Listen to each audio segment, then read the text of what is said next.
So this week I'm going to be sharing some information, some insights, some of my thoughts, some of my feelings about our voice, about how easily our voice can be quietened, suppressed, controlled.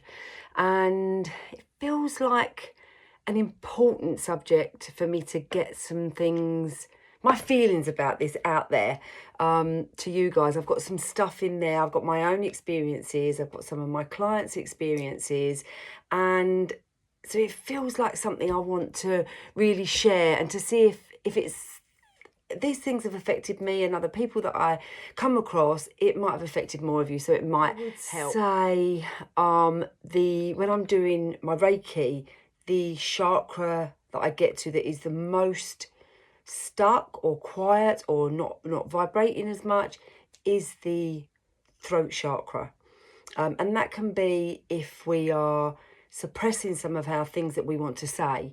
That can often be some of there's some things stuck, or we don't know how to say it, so we don't say it, and it can just get stuck there. So that's the one that I have to help move.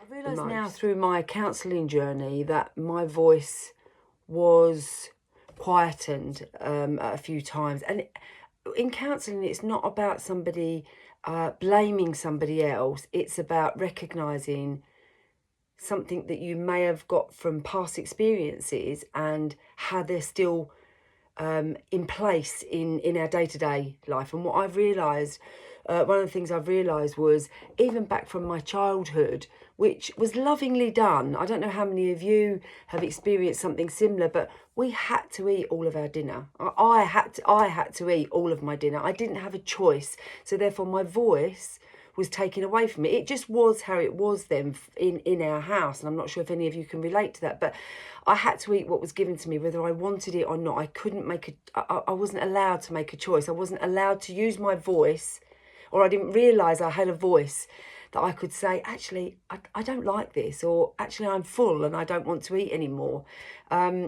So that was my first few years of learning that actually somebody else was going to tell me what to do, and I didn't have this voice that I could say, actually, I really don't want to eat this, or I'm really full.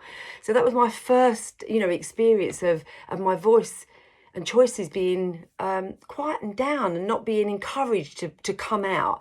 And like I said, that was done lovingly, but that was the impact it had on me. So I then, even up to, 3 or 4 years ago, I would eat every single thing that was on my plate.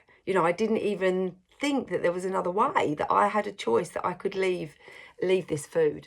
And then the next part of my journey was I was married to a man that I loved. And what I didn't realise, he was quite mentally controlling. And that took away my voice as well.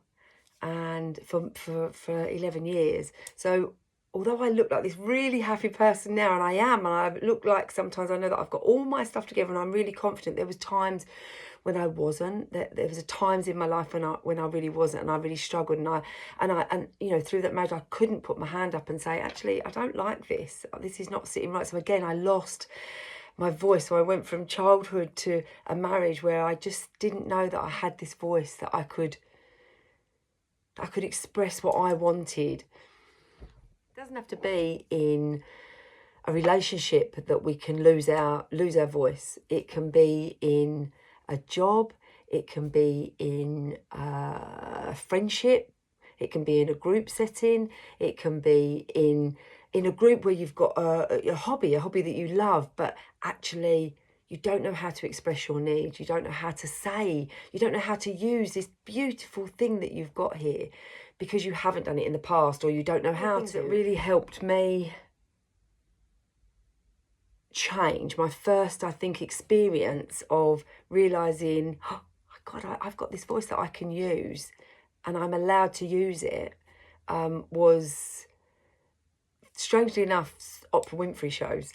And it was videos, it was shows like me doing this video of hearing other people's experiences that I could relate to, and that I could see that they'd got stronger, and it empowered me, and it gave me confidence to start the tiny little steps to start using my voice, which then grew and grew and grew and got bigger.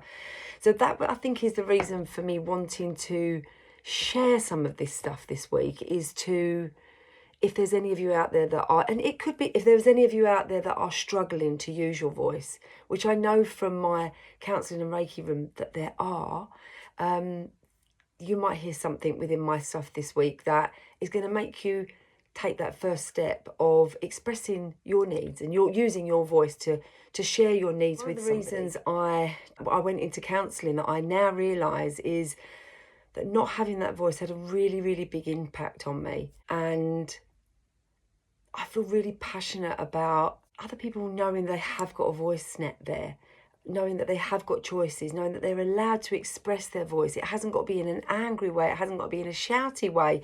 It can just be in a way. So for me, it's empowering other people, or sitting with other people while they explore their experiences and seeing that they've got choices. I'd love to know if anything I've said is resonating with any of you, is hitting a spot for you, sounds familiar, you want to share some of your story. I'd love to hear that. Yeah, let me know what your thoughts are, where you're at with this, and if you get anything from any of the content that I put out.